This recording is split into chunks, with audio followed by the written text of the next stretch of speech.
A fabulously transformative journey. My Portuguese great-grandmother told me a story I'd heard many times before, about a merchant who was challenged every time he crossed the border of a neighbouring country. The panniers on his donkey were searched, and though nothing illegal was ever found, one customs officer remained convinced that the merchant was smuggling something. Years later, he bumped into the merchant and asked what it was he was smuggling. Smugly, the merchant replied, "Donkeys." In her story, the merchant was called Pedro, but I'd heard almost exactly the same story among the Mullah Nasruddin tales told in the Muslim world from the Balkans to China. So where was it actually from? The Middle East or the Iberian Peninsula? A war of attrition ensued between my two great-grandmothers, each claiming the other had stolen the fable from her culture. It was Europe versus the Middle East. Growing up with folk tales, I had never really given much thought to their origin. The animal stories seemed to be universally shared.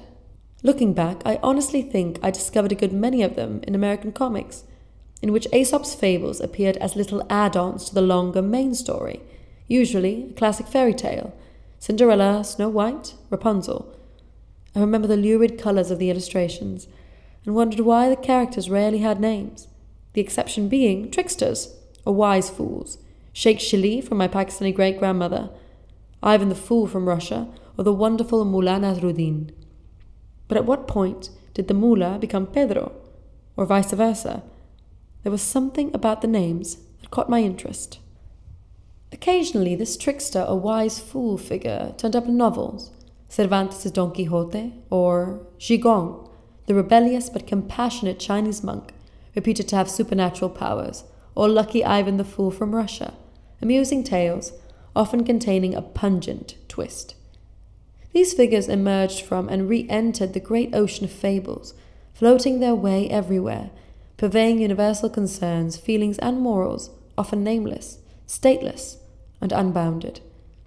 Despite rampaging through Google and asking questions, I couldn't find the donkey smuggling story in a book, but the journey did lead me to the work of the 17th century French fabulist Jean La Fontaine. And suddenly, fables were literature. French literature. Until, that is, through the internet, I came across a website by Anwar al-Mutairi, a Kuwaiti artistic director, illustrator, and visual artist. Al-Mutairi had also found Fontaine's fables, and writes on his page that he was inspired to select two well-known ones to respond to, The Crow and the Fox, and The Tortoise and the Hare. Al-Mutairi translated the fables into Arabic, painstakingly calligraphing the Arabic script and employing the style of medieval Islamic manuscripts for the illuminations. Et voila! Yet another transformation from a humble genre, through classical French literature, into another skillfully cut and displayed gem, bestowed by the open arms of Islamic civilization.